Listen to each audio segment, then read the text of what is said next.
Imagine this, a poor little girl begging on the street. She hears muffled screams from a billionaire's car trunk parked right there on the corner. What she saw inside shocked absolutely everyone. But hold on, before we dive in, drop a comment below, tell us where you're watching from right now on Broken But Still Breathing. The summer heat in downtown Chicago was unforgiving that Tuesday afternoon. 7-year-old Emma Martinez sat on the corner of Michigan Avenue and Erie Street, her small cardboard sign propped against a rusty shopping cart that held everything she owned.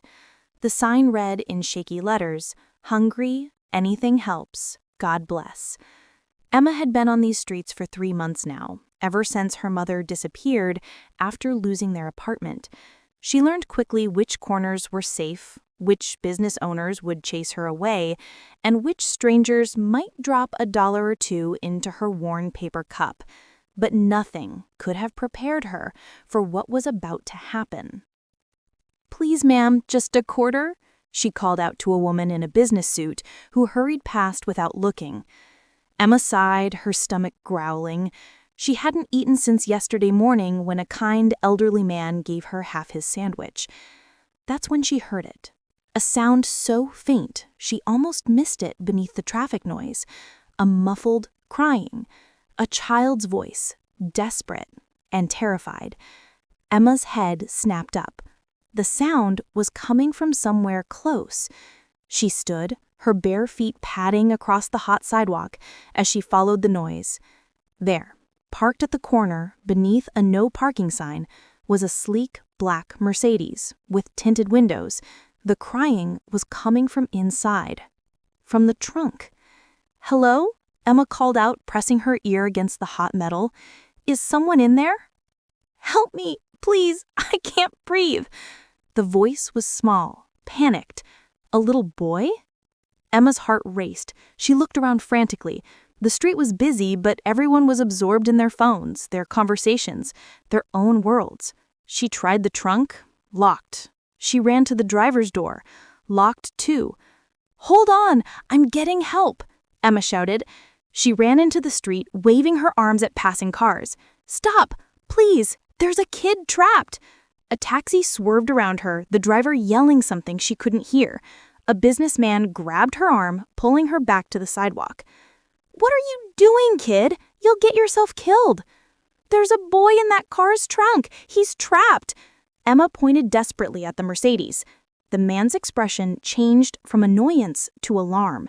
He pulled out his phone, dialing 911, while Emma ran back to the car, talking to the boy through the metal. "What's your name?" "Tommy. My name is Tommy Harris. Please get me out. It's so hot and dark and I can't." His voice broke into sobs. "Tommy, I'm Emma. The police are coming, okay? You're going to be fine. Can you tell me what happened?" Before Tommy could answer, a man in an expensive suit came running down the sidewalk, his face pale with shock. He was tall, with dark hair graying at the temples, and his eyes were wild with panic. "What's going on? That's my car." William Harris fumbled with his keys, his hands shaking so badly he could barely hold them. "Your son is in the trunk," Emma yelled. "Hurry!" William's face went white. "What? That's impossible. Tommy is at school." He pressed the key fob and the trunk popped open. Inside, curled up in a space barely big enough for his small body, was 6-year-old Tommy Harris. His face was red and tear-streaked, his clothes soaked with sweat. He scrambled out, gasping for air, and threw himself into his father's arms. Daddy, I was so scared. Tommy, oh my God, Tommy." William crushed his son against his chest, his own tears flowing freely. When did you? Sirens wailed in the distance, growing louder. Emma stepped back, watching the reunion with a mixture of relief and confusion. How did a little boy end up locked in his own father's trunk in the middle of downtown Chicago? 2 police cars screeched to a halt, officers jumping out with hands on their weapons. Everyone stepped back. What's the situation here?" The businessman who called 911 stepped forward. "This little girl heard a child screaming from that car's trunk. The man says it's his son and his car." The lead officer, a stern-looking woman with sharp eyes, approached William. "Sir, I'm Officer Rodriguez. Can you explain how your 6-year-old son ended up locked in your trunk?" William looked up, his face a mask of confusion and fear, his arms still wrapped protectively around Tommy. I don't know. I have no idea. I've been in meetings all morning. I parked here at 9 a.m. Tommy should be at St. Michael's Academy right now. I don't understand how this happened." Officer Rodriguez's expression hardened. "Sir, I'm going to need you to come down to the station for questioning. Someone called child services and get this boy checked out by paramedics." "No, I didn't do this. I would never hurt my son." William's voice rose in desperation. Emma watched as more police arrived, as paramedics examined Tommy, as William Harris, the man whose face she'd seen on billboards advertising his real estate empire, was led toward a police car in handcuffs. His eyes met hers for just a moment, and she saw something there that made her chest tight. Genuine confusion and terror. As the ambulance pulled away with Tommy inside, and the police car carrying William disappeared around the corner, Emma stood alone on the sidewalk. The crowd that had gathered was already dispersing, the excitement over. But Emma couldn't shake the feeling that something was very, very wrong with this whole situation. The way William had reacted, that wasn't the face of a man who had locked his own child in a trunk. That was the face of a man who had been set up. And somewhere in this city, someone was watching all of this unfold, probably smiling at how perfectly their plan was working. Someone who wanted to destroy William Harris and who used an innocent child as their weapon. Emma picked up her cardboard sign and her cup with its 3 crumpled dollar bills, her mind racing. She had just saved a little boy's life, but as the evening shadows began to stretch across Michigan Avenue, she realized something else. This was just the beginning of a much darker story, a story that would somehow pull a homeless 7-year-old girl and a billionaire into the same twisted web of revenge and redemption. But wait, what if the real mastermind is someone you'd never suspect? Stay tuned to Broken But Still Breathing, because the twists are just getting started. Detective Marcus Freeman sat across from William Harris in the interrogation room. The billionaire's expensive suit was wrinkled, his eyes red from sleepless hours. "You're telling me you had no idea your son was in your trunk?" asked Marcus. "I dropped Tommy at school at 7:30. I went straight to my office, had meetings all morning. I left around 11 I grabbed lunch, walked to the deli, didn't touch my car. Your key fob in my office. Anyone with access could have taken it." William's hands shook. "My assistant, Rachel, my partner, Marcus Chen, security staff. But why would they kidnap Tommy?" Across town, Emma watched the news through a storefront window. William's face filled the screen. "Billionaire arrested, son found in trunk." Emma pressed her hands against the glass. "He didn't do it. I saw his face. That was fear, not guilt." At the police station, Tommy sat with Dr. Sarah Mitchell, clutching a stuffed bear. "I was at school during reading time. Mrs. Patterson said someone came to pick me up early, a lady, but I never saw her. Everything went dark, and when I woke up, I was in the trunk." Tears rolled down his cheeks. "Why would Daddy hurt me?"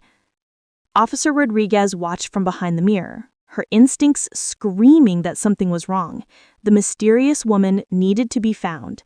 As sunset painted Chicago orange and purple, Emma returned to where William's car had been parked. The police tape was gone, the crowd dispersed. She searched the sidewalk, looking for anything the police missed. Then she saw it, wedged in a storm-drained grate, something glinting. Emma reached down, her thin arm barely fitting, her fingers closed around a plastic rectangle. She pulled it into the fading light. A name badge, photo of a dark-haired woman, Jennifer Walsh, St. Michael's Academy substitute teacher, but the edges were too clean, too new. The photo was printed on regular paper and laminated at home. This was fake. Someone had impersonated a teacher to kidnap Tommy. Emma's heart pounded. She'd found evidence. But who would listen to a homeless 7-year-old? A black town car pulled up. The window rolled down, revealing a sharp-eyed woman with silver hair. "You're the girl who found Tommy Harris." Emma stepped back. "Who are you?" "Margaret Price, William Harris's attorney. Get in. We need to talk." Emma looked at the badge, then at the darkening street where she'd spend another cold night alone. She made her choice. She got in the car. Margaret Price's law office overlooked Lake Michigan from 60 stories up. Emma sat on a leather sofa, feeling out of place in her dirty clothes. "First things first," handed Emma a Chen objected. "No chain of custody. We don't know where this really came from." "Detective Freeman can confirm school footage shows a woman wearing this exact badge," Margaret interrupted. "Your Honor, someone is systematically framing my client." Judge Patterson examined the badge, then looked at Emma. "Where exactly did you find this?" Emma described the location and timing clearly. "Bail is set at $2 million with electronic monitoring," the judge announced. "Mr. Harris, you'll surrender your passport and be confined to your residence. We're adjourned." The gavel came down. William mouthed, "Thank you," to Emma. Outside, media went wild. Emma tried to follow Margaret's car, but someone grabbed her arm. A woman in designer sunglasses and Chanel. "Emma Martinez. I'm Victoria Harris, Tommy's mother and William's ex-wife. We need to talk about what you think you saw." Emma pulled free. "I didn't think I saw anything. I found Tommy and evidence that your ex-husband was set up." Victoria's smile was cold. "You're sweet, but you don't understand who William really is. He's a monster who destroys everyone close to him. Whatever game you're playing by helping him, stop. You're in over your head, little girl." Margaret appeared. "Mrs. Harris, are you threatening my witness?" "I'm warning her. William has enemies everywhere, people who would use an innocent, homeless child as a pawn." She looked at Emma. "Be careful whose side you choose. The wrong choice can be deadly." Victoria walked away, leaving Emma's heart pounding. "Don't let her scare you," Margaret said. "Victoria and William had a bitter divorce 3 years ago. She's using this for custody." But Emma was thinking about Victoria's words. William has enemies everywhere.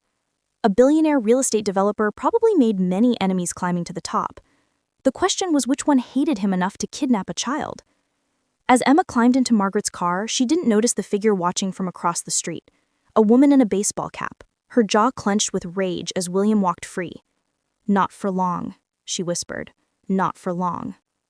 William's penthouse overlooked Lake Michigan from 60 stories up. Despite the luxury, it felt cold and empty. "Tommy's staying with his mother temporarily," William said, voice heavy with grief. "Child Services decided it was best. I haven't seen my son in 2 days. He probably thinks I tried to hurt him." Emma stood by the window. "Mr. Harris, who hates you enough to do this?" William laughed bitterly. "Take your pick. Business rivals, former partners, tenants I forced out. When you're successful in real estate, you don't make friends. You make transactions." Margaret entered, phone in hand. "I've got an investigator pulling records on every major deal you've done. We're looking for anyone with both motive and means." Emma thought about the careful planning, the fake badge, the timing. It's not just anyone. It's someone who knows your schedule really well. Someone close to you. Both adults stared at her. Margaret nodded slowly. "She's right. Someone had access to your calendar, your keys. William, who fits that description?" William's face went pale. "My assistant, Rachel? My business partner, Marcus Chen? He stopped. "Oh God. Catherine." "Catherine who?" Margaret demanded. "Catherine Morrison, my director of operations. 6 years with me. She has access to everything. My calendar, my keys, my office." William stood pacing. "But she's like family. She was there when Tommy was born." "Where is she now?" Emma asked. William dialed. The call went to voicemail. "That's odd. She usually answers immediately." Margaret was already typing on her computer. "Catherine Morrison, age 37, Northwestern Business School." She stopped. "William, were you aware Catherine was married?" "She mentioned a divorce years ago. Why? Margaret turned the laptop. An old photo showed Catherine with a man. Anniversary dinner with my amazing husband. William's face drained of color. No, that's impossible. Who is he? Emma asked. Daniel Morrison. He was my business partner. We co-founded Harris Properties 12 years ago. 8 years ago, we had a falling out. I bought him out. He threatened to sue for fraud, claimed I stole his clients. The lawsuit was dismissed, but Daniel left swearing he'd make me pay. And you never connected that Catherine had the same last name? Margaret's tone was sharp. Morrison is common, and she used her maiden name when hired. William sank into the couch. Are you saying Catherine worked for me all these years just to get revenge? Or maybe they're not really divorced. Maybe she was planted from the beginning to wait for the perfect moment. Margaret pulled up records. Catherine filed for divorce 7 years ago, finalized 6 months later, right before starting at your company. But look, the address on the divorce papers is a P.O. box. No property division, no custody issues. This was a paper divorce only. They're still together, William said numbly. Catherine has been in my inner circle for 6 years, learning everything, waiting. She could have copied my key fob months ago. Emma examined photos from the investigation. One showed the woman in the fake badge, face turned from the camera. Do you have Catherine's picture? William found one from a company party. Catherine stood next to him smiling, dark hair, average height, late 30s. Emma held it next to the security photo. The silhouette, the height, the way she stood, they matched. It's her. She took Tommy. Margaret grabbed her phone. I'm calling Detective Freeman. We need Catherine Morrison brought in immediately. Suddenly, William's door burst open. Marcus Chen rushed in, panicked. William, someone's been embezzling millions over 3 years. The board just discovered it. They're calling an emergency meeting. They want to vote you out as CEO. William stared. What? That's impossible. They've got documentation, bank transfers, forged signatures, everything pointing to you stealing money. Marcus ran his hand through his hair. Combined with the kidnapping charges, the board thinks you're a liability. They want you gone. Emma watched William's world crumble. First his son, then his freedom, now his company. Catherine and Daniel weren't just framing William for kidnapping. They were destroying everything he'd built, piece by piece. Where's Catherine now? Emma asked urgently. Called in sick today. First time in 6 years she's missed work, Marcus said, confused. Margaret covered her phone. Detective Freeman is sending units to Catherine's apartment. He wants William at the station to give a statement. As everyone moved, Emma noticed a framed photo of Tommy on the coffee table. To the best dad ever, love Tommy. The best dad accused of trying to kill his son. A billionaire brought down by 2 people who'd planned revenge for years. But Emma knew something. People who plan revenge that long usually make mistakes. They get overconfident. They leave clues. And Emma would find those clues one by one until she unraveled the whole plot. Because unlike the adults who saw the big picture, Emma saw the small details. The fake badge with its wrong font, the parking ticket that didn't match the timeline. Somewhere in those details was the proof that would save William Harris. She just had to find it before Catherine and Daniel executed their next move. The coffee shop bustled with Thursday morning crowds, exactly why Catherine Morrison chose it. Lots of noise, lots of people. Security cameras showing only crowds. She sat in the back corner, laptop displaying a spreadsheet. Daniel Morrison slid across from her, baseball cap low, sunglasses hiding his eyes despite being indoors. This is risky, Daniel muttered. You said no contact during the operation. Plans change. William made bail. That homeless girl found my badge and testified. We're accelerating the timeline. Daniel's jaw tightened. The badge was supposed to wash away. It doesn't matter. What matters is phase 3. The board meeting is in 2 hours. I've planted enough embezzlement evidence to sink William permanently. Combined with kidnapping charges, they'll vote him out. And I return as the prodigal partner to save Harris Properties, Daniel said with satisfaction. They'll give me control. Everything. The company he stole from us. Catherine's voice was cold steel. But there's a complication. That lawyer, Margaret Price, and the girl, they're digging. They'll eventually find the connection between us. Will they find the fake divorce? Eventually, we need to accelerate everything. Phase 3 today, phase 4 tomorrow. Daniel leaned forward. Phase 4 isn't ready. It doesn't matter. We move now or risk exposure. Catherine slid an envelope across the table. documentation showing your discovery of William's embezzlement, your tearful speech about watching from afar, hoping he'd change. Play it right, and tonight you'll be interim CEO. Daniel took the envelope, but looked troubled. What about Tommy? Using the kid was always the part I wasn't comfortable with. The kid is fine, Catherine cut him off sharply. Scared, but fine. And his trauma is William's fault, not ours. If William hadn't stolen our company, none of this would be necessary. He's 6 years old, Catherine, and he'll recover. Children are resilient. Catherine's eyes were ice chips. Don't go soft now. We've come too far. 8 years of me pretending to be William's loyal employee while he strutted around taking credit for our ideas. While we plotted revenge instead of moving on, Daniel finished quietly. Catherine flushed with anger. You came to me 8 years ago crying about William's betrayal. You said we needed to make him pay. Don't back out now. I'm not. I'm just wondering if we've become the monsters we accused William of being. William is the monster. Remember what he did? Remember how he had you escorted out by security? Remember how he destroyed your reputation so no one would hire you for 3 years? Daniel's face hardened. You're right. I remember, and he's going to pay. Good. Now go prepare for the board meeting. Make it convincing. This is our endgame. They left separately. Catherine's phone buzzed with a message from Rachel. William just left for police station. Office is clear. Perfect. One more piece to place. Catherine hailed a cab to the SEC's Chicago office. I'd like to report securities fraud, she told the receptionist. I have evidence that William Harris has been manipulating stock prices and lying to investors. We're tracing the call, Freeman said, examining her phone, but I guarantee it's a burner, probably already destroyed. He looked at Emma seriously. You're in danger, real danger. These people have been planning this for years. They won't let a 7-year-old girl ruin their endgame. I'm not backing down, Emma said stubbornly. Margaret knelt beside her. Emma, you don't have to do this. We can find you protection, place you somewhere safe. No, Emma's voice was firm. Tommy is 6 years old and thinks his daddy tried to kill him. Mr. Harris lost everything because Catherine and Daniel are liars. I'm the only one who saw through their plan from the beginning. I have to finish this.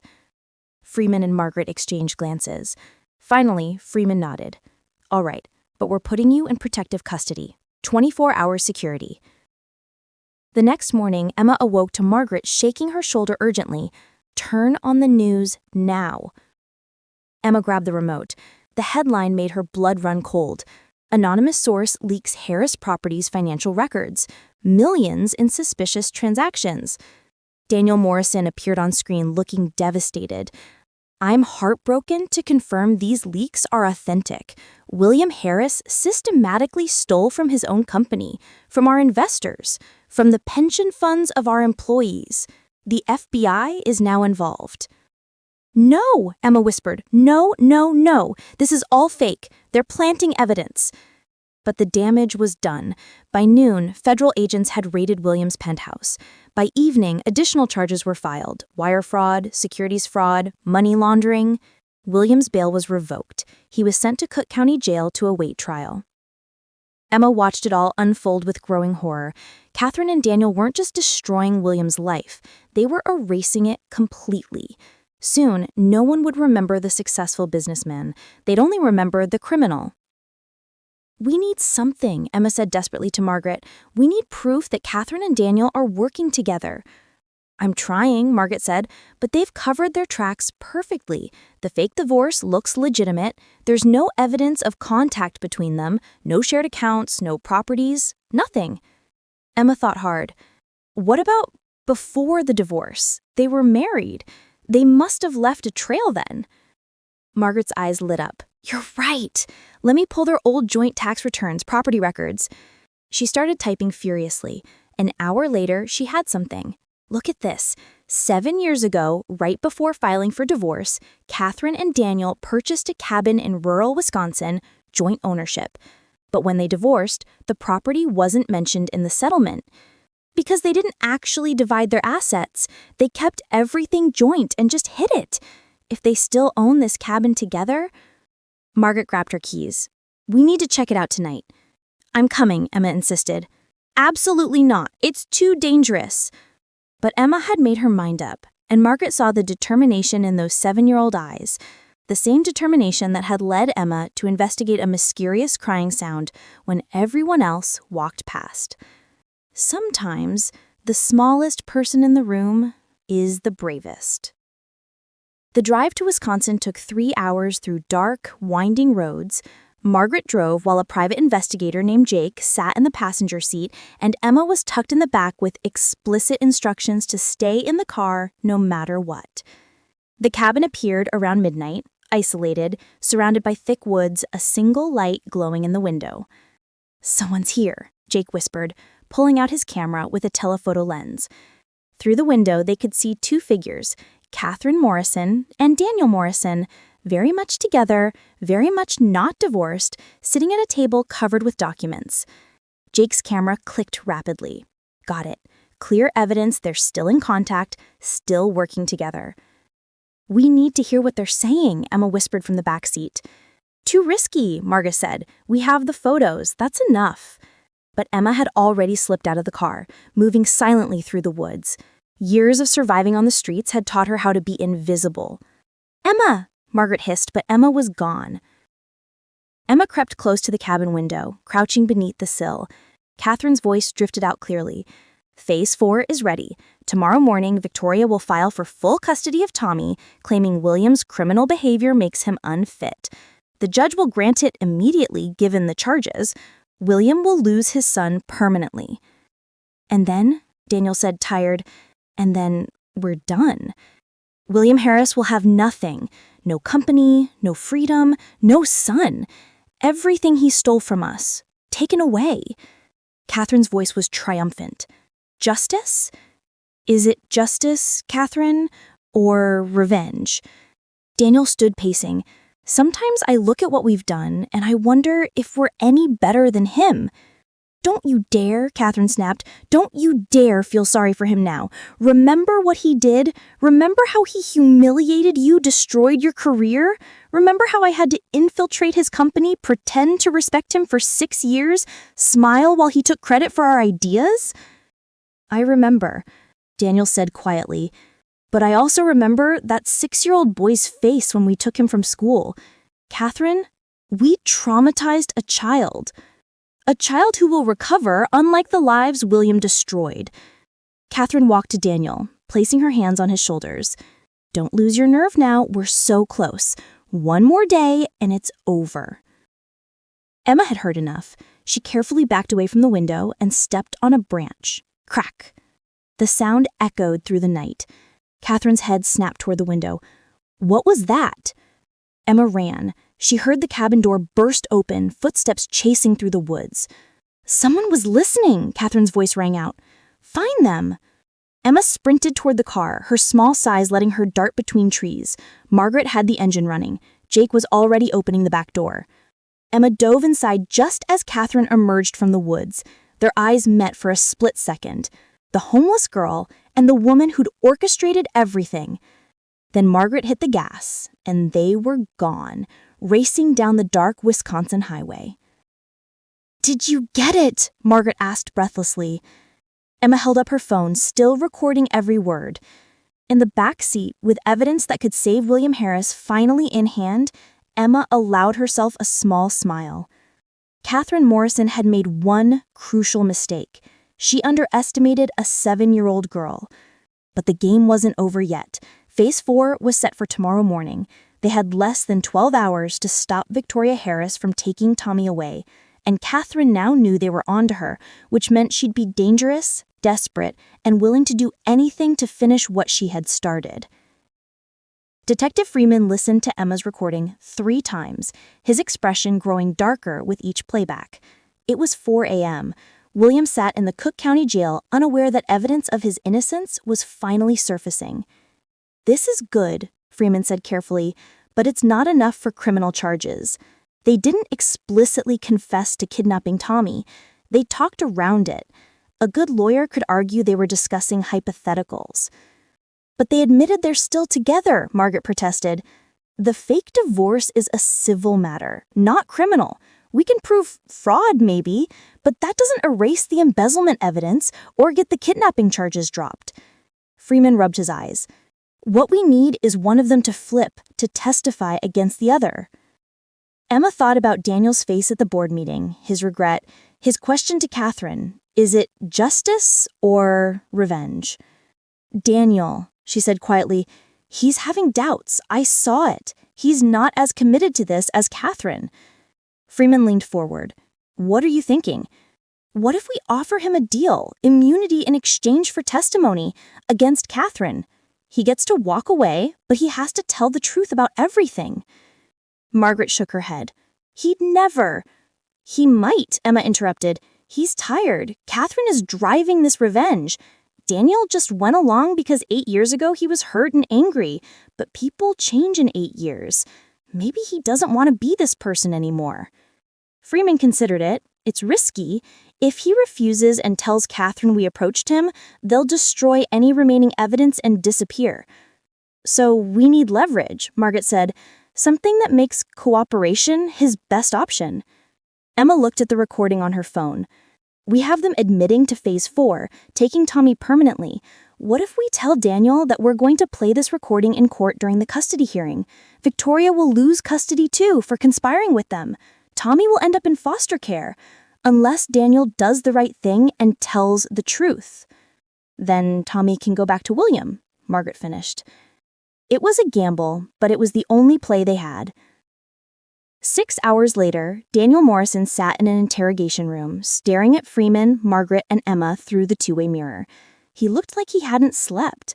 Freeman placed Emma's phone on the table and played the recording.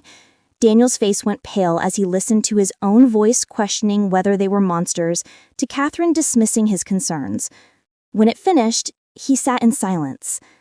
"That cabin is joint property," Freeman said. "Never mentioned in your divorce. We have photos of you two together. We have this recording showing ongoing conspiracy. We have enough to charge you both with kidnapping, child endangerment, fraud, and a dozen other felonies." Daniel said nothing. "But we're offering you one chance. Testify against Catherine. Tell the truth about everything, the kidnapping, the embezzlement plot, all of it. We'll recommend immunity. You walk away free." "And if I don't?" Daniel asked quietly. "Then you'll spend the next 20 years in prison alongside William Harris, the man you hate so much that you destroyed an innocent child's life to hurt him." Daniel looked at his reflection in the mirror. Emma stood behind it,